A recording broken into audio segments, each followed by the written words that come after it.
the interim budget for 24-25.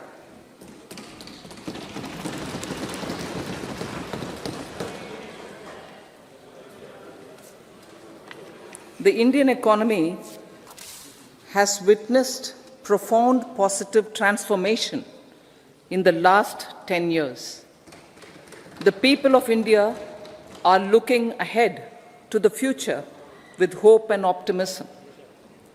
With the blessings of the people, when our government, under the visionary and dynamic leadership of Honorable Prime Minister Shri Narendra Modi, assumed office in 2014, the country was facing enormous challenges. With Sabka Saath, Sabka Vikas as its mantra, the government overcame those challenges in right earnest. Structural reforms were undertaken.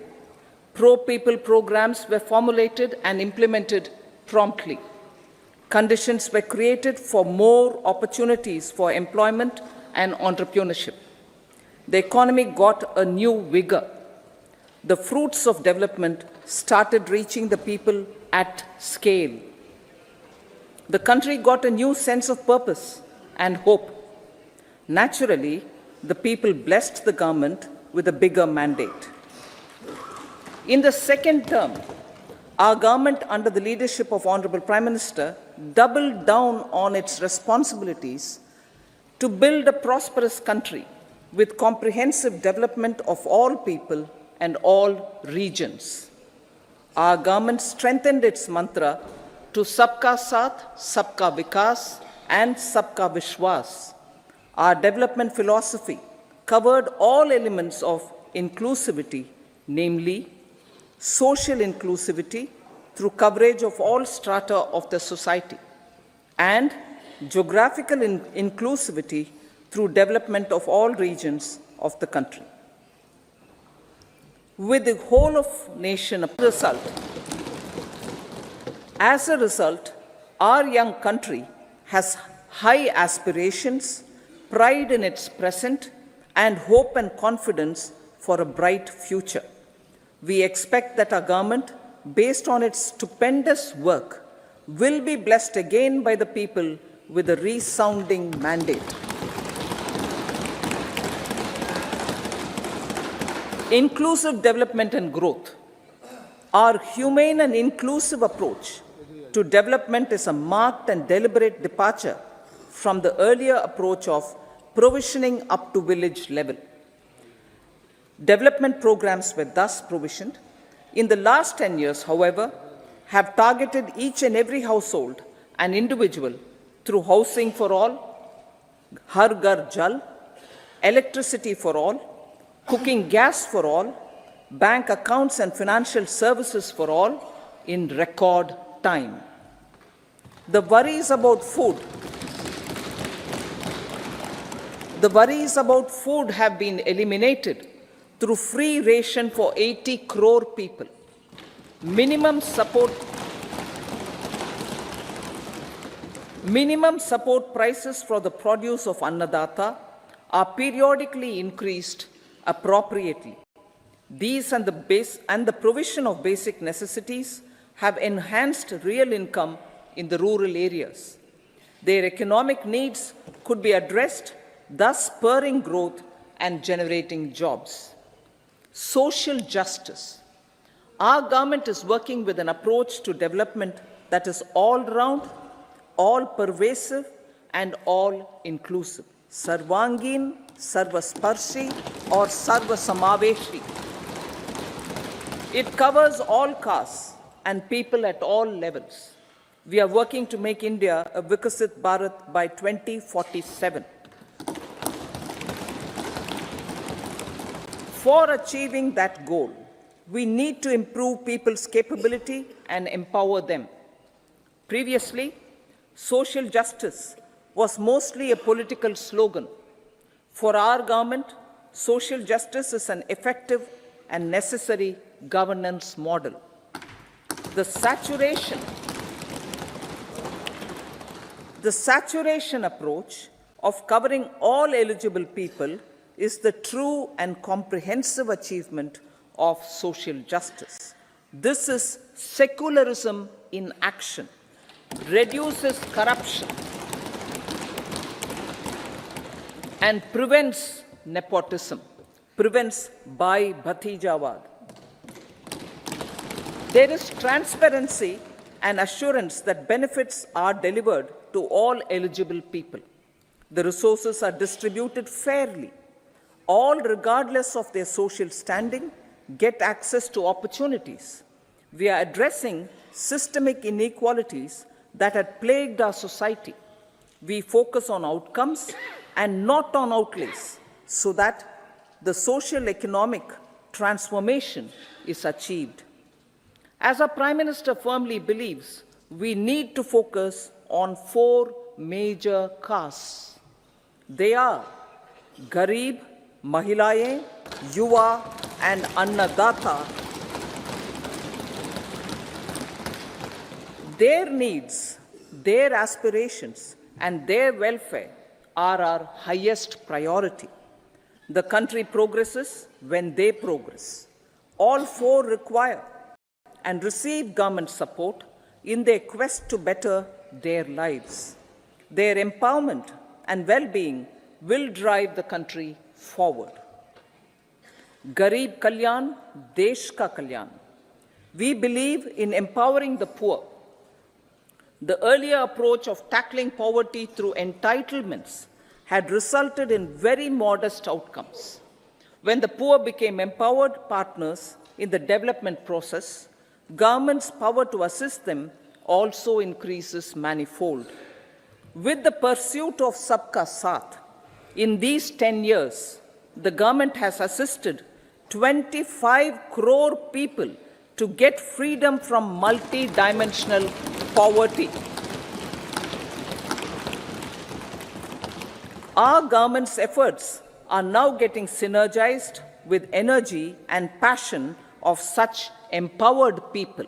This is truly elevating them from poverty. Direct benefit transfer of 34 lakh crore rupees from the government using PM Jan Dhan accounts has led to savings of 2.7 lakh crores of rupees for the government. This savings has been realized through avoidance of leakages prevalent earlier. The savings have helped in providing more funds for Garib Kalyan. PM Swanidhi has provided credit assistance to 78 lakh street vendors.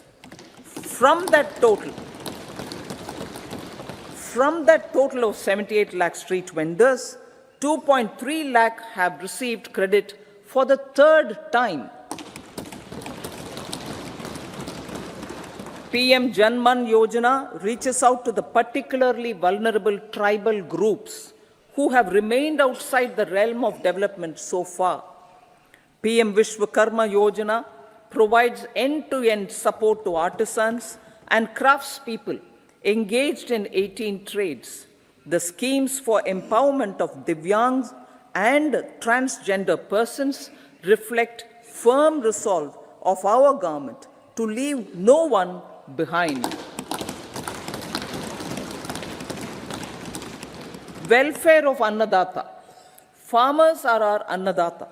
Every year under PM Kisan Samman Yojana, direct financial assistance is provided to 11.8 crore farmers, including marginal and small farmers. Crop insurance is given to 4 crore farmers under PM Fasal Bima Yojana. These, besides several other programs, are assisting Annadata in producing food for the country and for the world.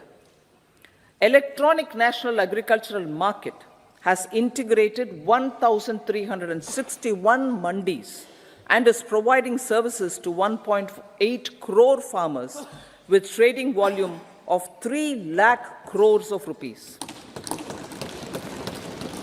The sector is poised for inclusive, balanced, higher growth and productivity. These are facilitated from farmer-centric policies, income support, coverage of risks, through price and insurance support, promotion of technologies and innovations through startups. Empowering the Amrit PD, the Yuva. Our prosperity depends on adequately equipping and empowering the youth. The National Education Policy 2020 is ushering the transformational reforms. PM Schools for Rising India, PM Shri, are delivering quality teaching and nurturing holistic and well-rounded individuals. The Skill India mission has trained 1.4 crore youth, upskilled and reskilled 54 lakh youth, and established 3,000 new ITIs. A large number of institutions of higher learning, namely 7 IITs, 16 triple ITs, 7 IIMs, 15 AIMS, and 390 universities have been set up.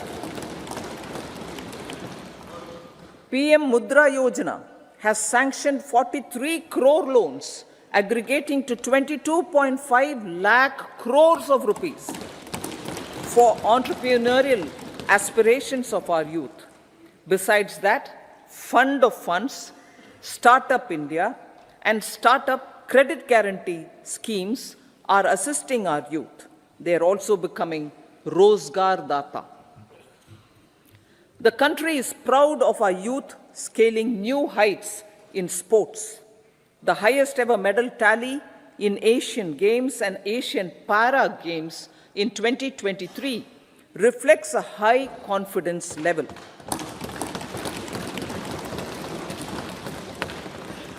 Chess prodigy and our #1 ranked player Pragnananda put up a stiff fight against the reigning world champion Magnus Carlsen in 2023.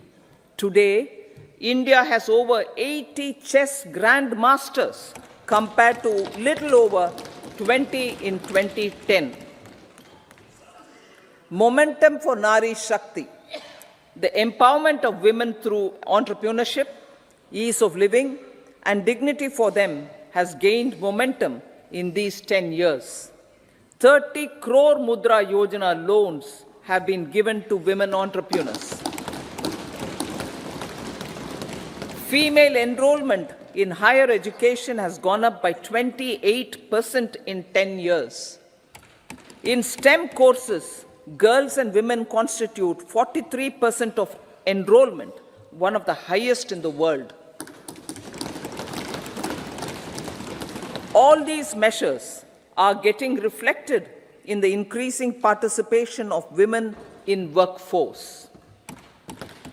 Making triple talaq illegal, reservation of 1/3 seats for women in the Lok Sabha and state assemblies, and giving over 70% houses under PM Awas Yojana in rural areas to women, and giving over 70% houses under PM Awas Yojana in rural areas to women as sole or joint owners have enhanced their dignity. Exemplary track record of governance, development, and performance. Besides delivering on high growth in terms of gross domestic product, the government is equally focused on a more comprehensive GDP, that is, governance, development, and performance. Our government has provided transparent, accountable, people-centric, and prompt, trust-based administration with citizen first and minimum government, maximum governance approach. The impact of all-round development is discernible in all sectors. There is macroeconomic stability, including in the external sector. Investments are robust. The economy is doing well. People are living better and earning better, with even greater aspirations for future. Average real income of the people has increased by 50%. Inflation is moderate. People are getting empowered, equipped, and enabled to pursue their aspirations. There is effective and timely delivery of programs and of large projects. Economic management. The multi-pronged economic management over the past 10 years has complemented people-centric, inclusive development. Following are some of the major elements. 1. All forms of infrastructure, physical, digital, or social, are being built in record time.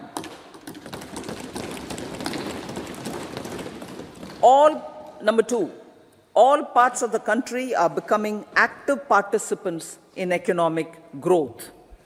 Number 3, digital public infrastructure, a new factor of production in the 21st century, is instrumental in formalization of the economy. Number 4, goods and services tax has enabled one nation, one market, one tax. Tax reforms have led to deepening and widening of tax base. Number 5, strengthening of the financial sector has helped in making savings, credit, and investments more efficient. Number 6, GIFT, IFSC, and the Unified Regulatory Authority, IFSCA, are creating a robust gateway for global capital and financial services for the economy. Number 7, proactive inflation management has helped keep inflation within the policy band. Now, the global context, Honorable Speaker, sir. Geopolitically, global affairs are becoming more complex and challenging with wars and conflicts. Globalization is being redefined with reshoring and friendshoring, disruption and fragmentation of supply chains, and competition for critical minerals and technologies. A new world order is emerging after the COVID pandemic. India assumed the G20 presidency during very difficult times for the world.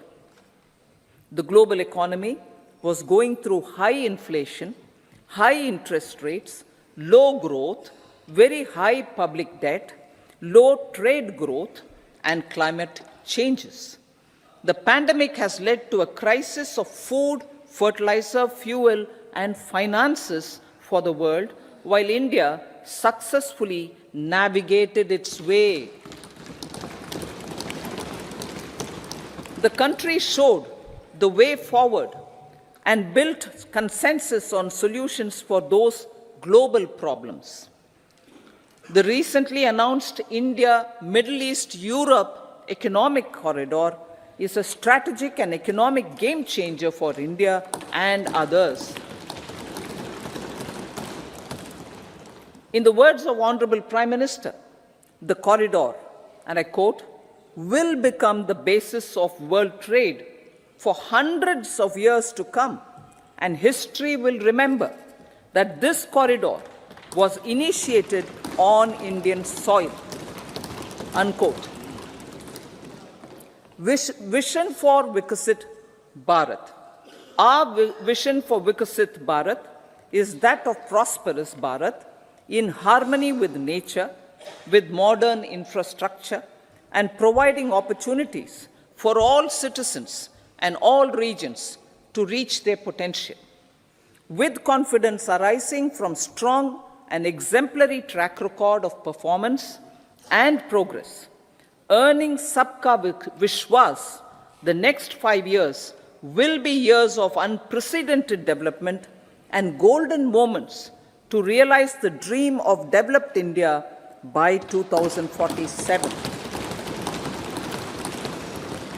The trinity of demography, democracy, and diversity, backed by Sabka Prayas, has the potential to fulfill aspirations of every Indian.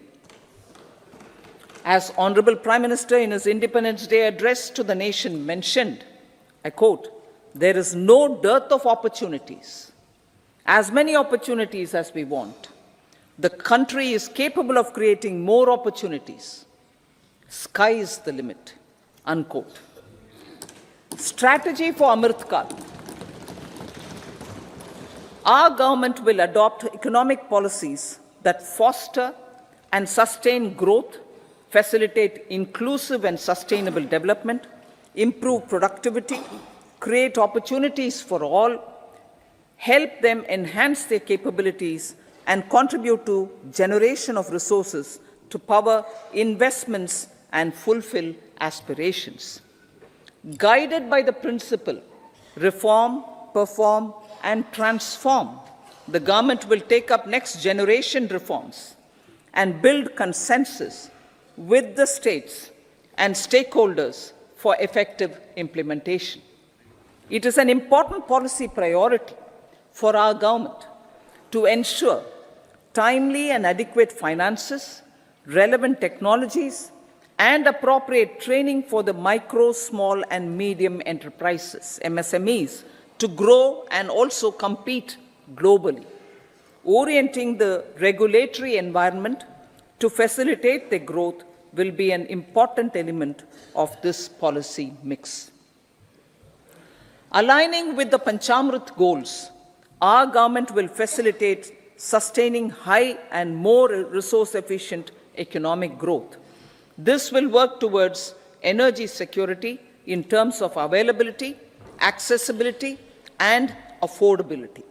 For meeting the investment needs, our government will prepare the financial sector in terms of size, capacity, skills, and regulatory framework. Aspirational Districts Program. Our government stands ready to assist the states in faster development of aspirational districts and blocks, including generation of ample economic opportunities. Development of the East. Our government will pay utmost attention to make the eastern region and its people a powerful driver of India's growth. PM Awas Yojana Grameen. Despite the challenges due to COVID, implementation of PM Awas Yojana Grameen continued, and we are close to achieving the target of 3 crore houses.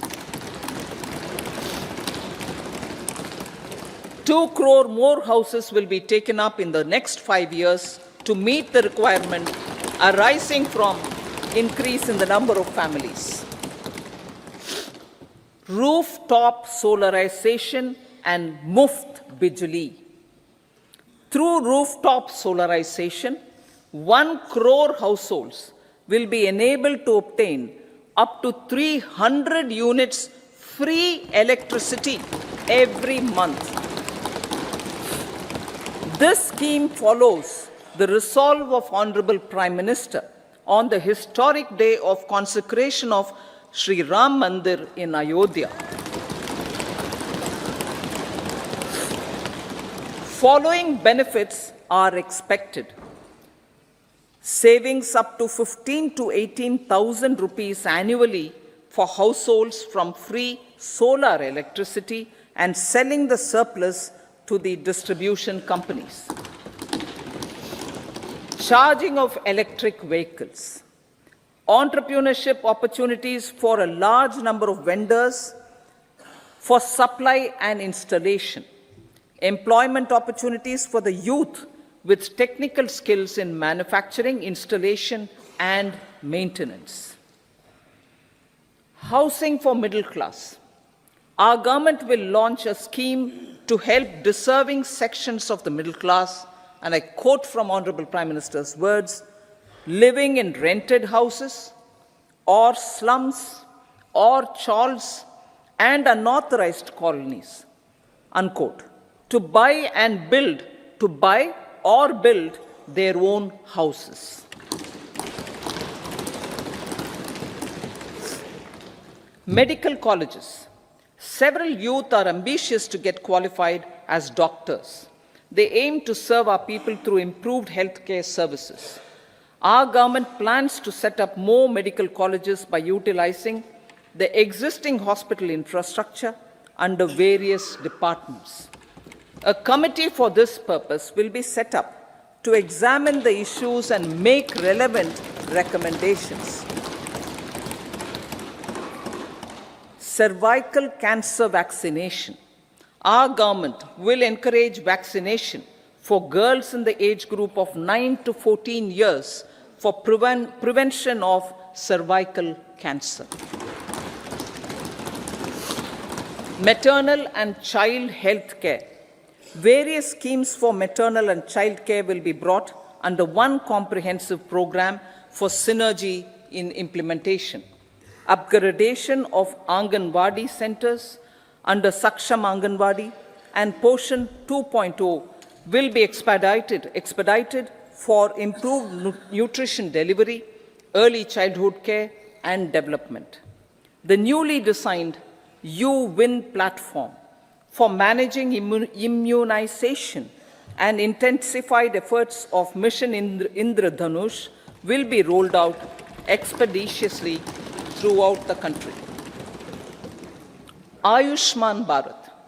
Healthcare cover under Ayushman Bharat scheme will be extended to all ASHA workers, to all Anganwadi workers and helpers. Agriculture and food processing. The efforts of value addition in agriculture sector and boosting farmers' incomes will be stepped up.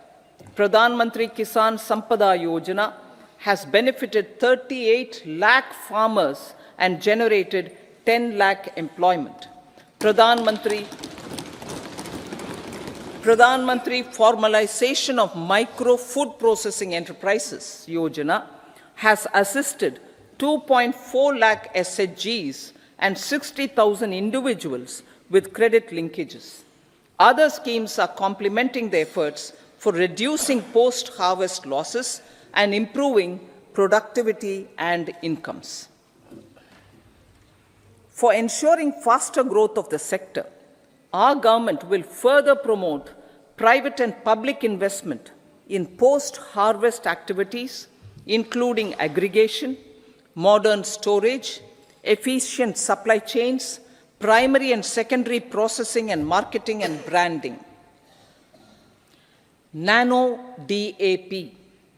After the successful adoption of nano urea, application of nano DAP on various crops will be expanded in all agroclimatic zones.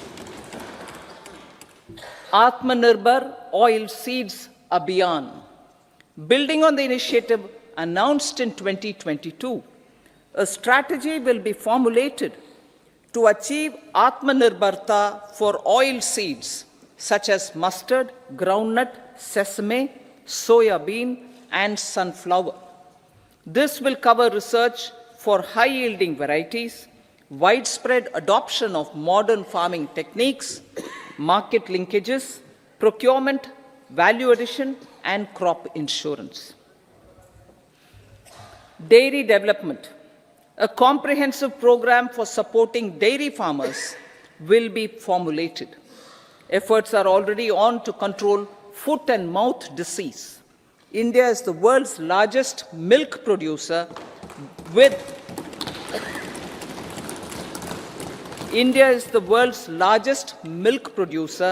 but with low productivity of milch animals.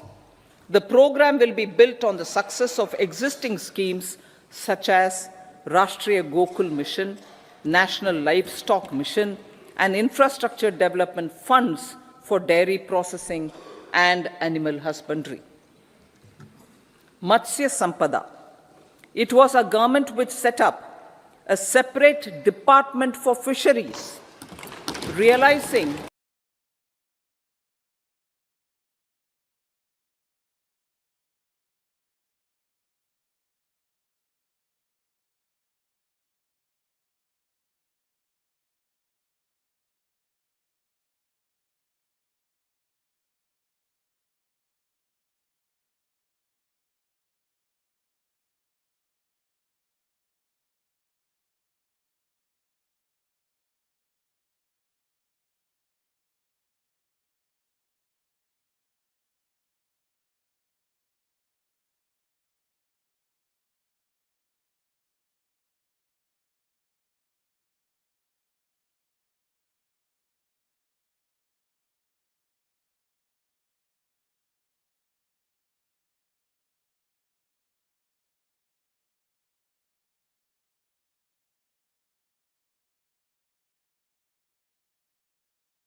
This will help in generating employment also.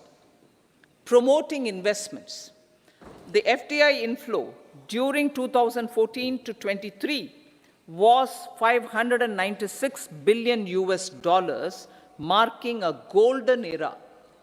That is twice the inflow during 2005 to 14. For encouraging sustained foreign investment, we are negotiating bilateral investment treaties with our foreign partners in the spirit of First Develop India. FDI is First Develop India. Reforms in the states for Vikasit Bharat. Many growth and development enabling reforms are needed in the states for realizing the vision of Vikasit Bharat.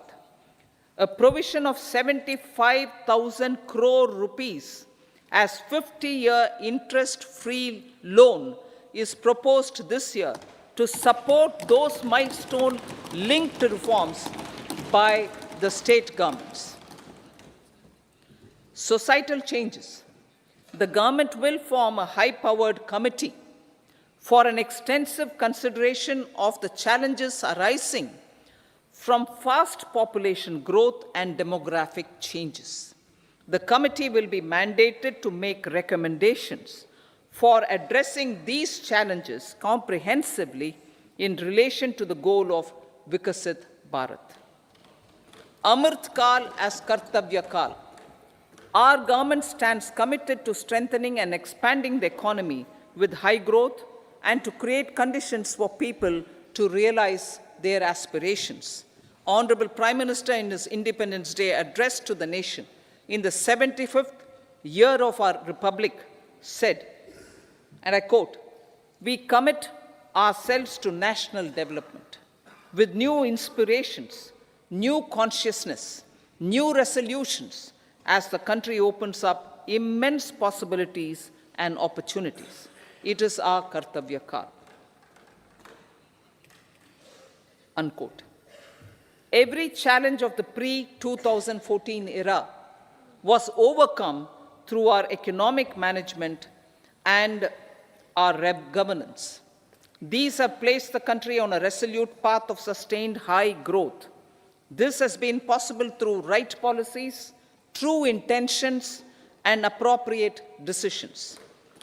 In the full budget in July, Honorable Speaker, our government will present a detailed roadmap for our pursuit of Vikasit Bharat.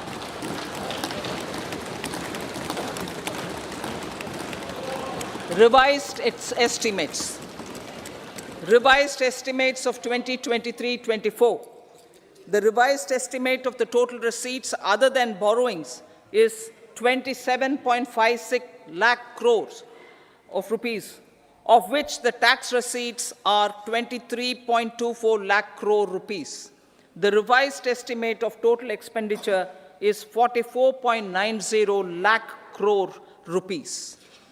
The revenue receipts at 30.3 lakh crore rupees are expected to be higher than the budget estimate, reflecting strong growth momentum and formalization in the economy. The revised estimate of the fiscal deficit is 5.8% of GDP, improving on the budget estimate, notwithstanding moderation in the nominal growth estimates. Budget estimates for 2024-25.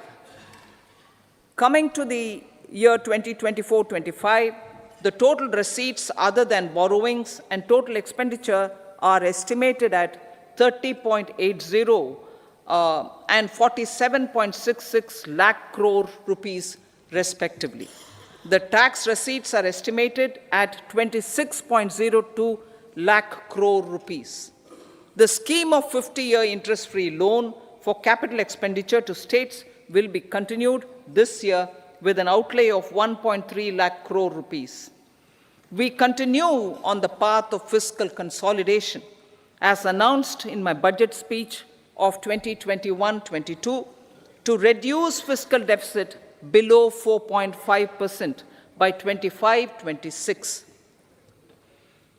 The fiscal deficit in 2024-25 is estimated to be 5.1% of GDP, adhering to that path. So the gross and net market borrowings through dated securities during 24-25 are estimated at 14.13 lakh crore rupees and 11.75 lakh crore respectively. Both will be less than that in 23-24. Now that the private investments are happening at scale, the lower borrowings by the central government will facilitate larger availability of credit for the private sector. Vote on account. I'll be seeking vote on account approval of the Parliament through the appropriation bill for a part of the financial year 2024-25. I will now move to Part B. Honourable Speaker, sir, over the last 10 years, the direct tax collections have more than trebled and the return filers swelled 2.4 times.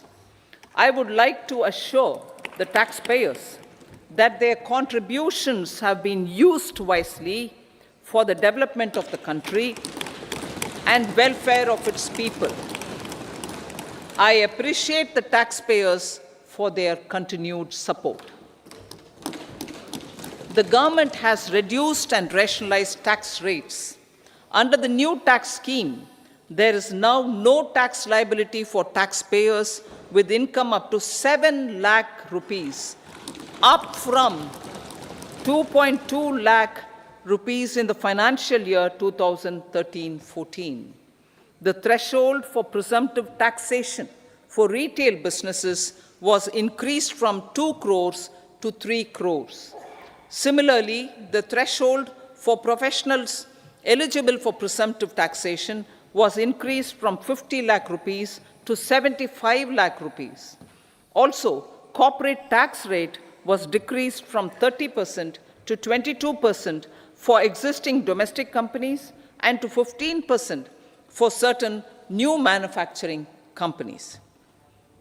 Honourable Speaker, sir, in the last 5 years, our focus has been to improve taxpayer services. The age-old jurisdiction-based assessment system was transformed with the introduction of faceless assessment and appeal, thereby imparting greater efficiency, transparency, and accountability. Introduction of updated income tax returns, a new Form 26AS, and pre-filling of tax returns have made filing of tax returns simpler and easier. Average processing time of returns has been reduced from 93 days in the year 2013-14 to a mere 10 days this year, thereby making refunds faster. Indirect taxation. By unifying the highly fragmented indirect tax regime in India, the GST has reduced the compliance burden on trade and industry. The industry has acknowledged the benefits of GST. According to a recent survey conducted by a leading consulting firm, 94% of industry leaders view the transition to GST as largely positive. According to 80% of the respondents, it has led to supply chain optimization, as elimination of tax arbitrage and octroi has resulted in disbanding of checkposts at the state and city boundaries. At the same time, tax base of GST more than doubled, and the average monthly gross GST collection has almost doubled to 1.66 lakh crores this year. States too have benefited. States' SGST revenue, including compensation released to states in the post-GST period of 2017-18 to 2022-23, has achieved a buoyancy of 1.22.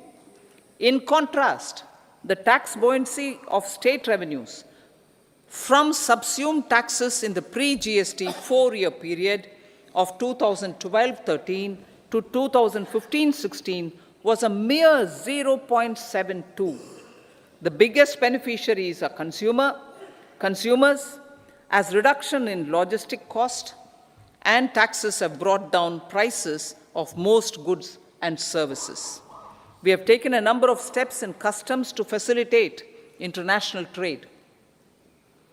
As a result, the import release time declined by 47% to 71 hours at inland container depots, by 28% to 44 hours at air cargo complexes, and by 27% to 85 hours at seaports over the last 4 years since 2019, when the national time release studies were first started.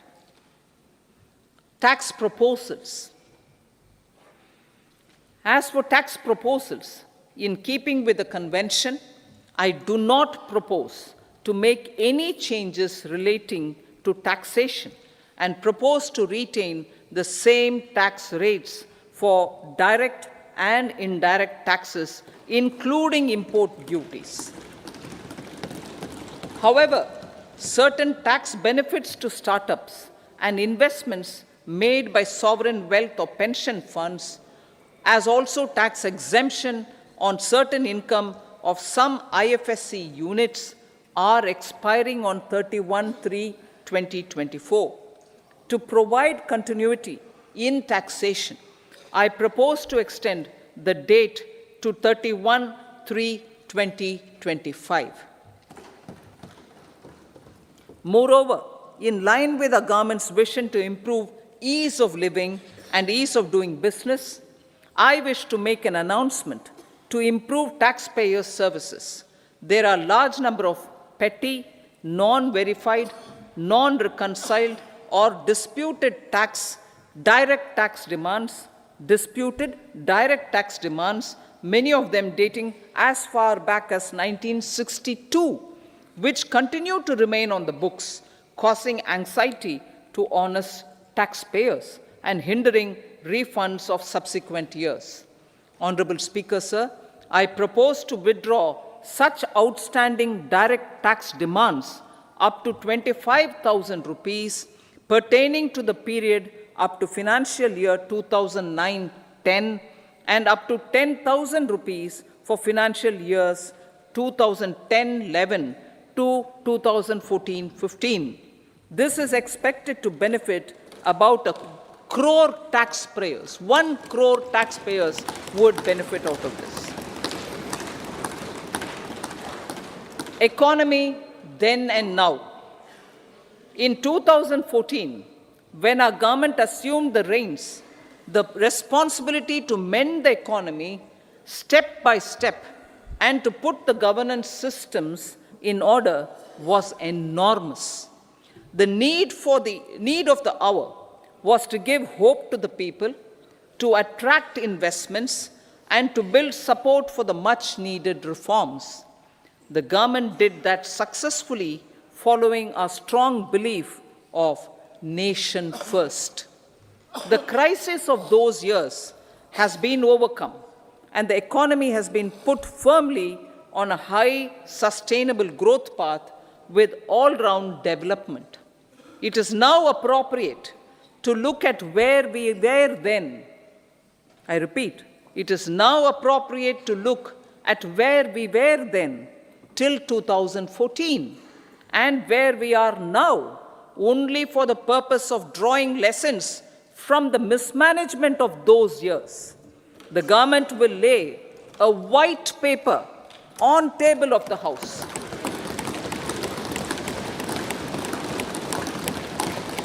The exemplary track record of governance, development, and performance, effective delivery, and Jan Kalyan has given the government trust, confidence, and blessings of the people to realize whatever it takes, the goal of Vikasit Bharat, with good intentions, true dedication, and hard work in the coming years and decades.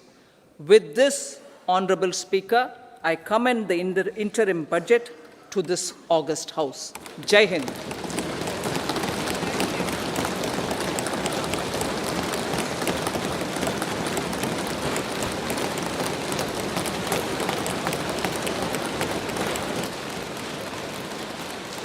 Item number 2, Shrimati Nirmala Sitharaman ji.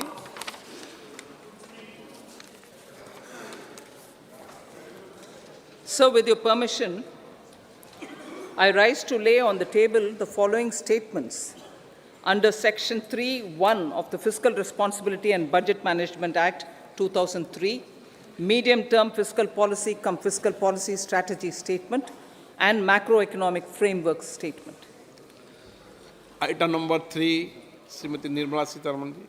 Sir, with your permission, I rise to move for leave to introduce the Finance Bill 2024. प्रश्न ये है कि विधेयक को पुनर्स्थापित करने की अनुमति प्रदान की जाए। जो सदस्य इसके पक्ष में हाँ कहें, जो सदस्य विरोध में ना कहें। मेरे विचार में निर्णय हाँ वालों के पक्ष हुआ। हाँ वालों के पक्ष हुआ। माननीय मंत्री जी, विधेयक को पुनर्स्थापित करें। Sir, I introduce the bill. सभा की कार्रवाई शुक्रवार दिनांक 2 फरवरी 2024 को प्राप्त 11 बजे तक के लिए स्थगित की जाती है।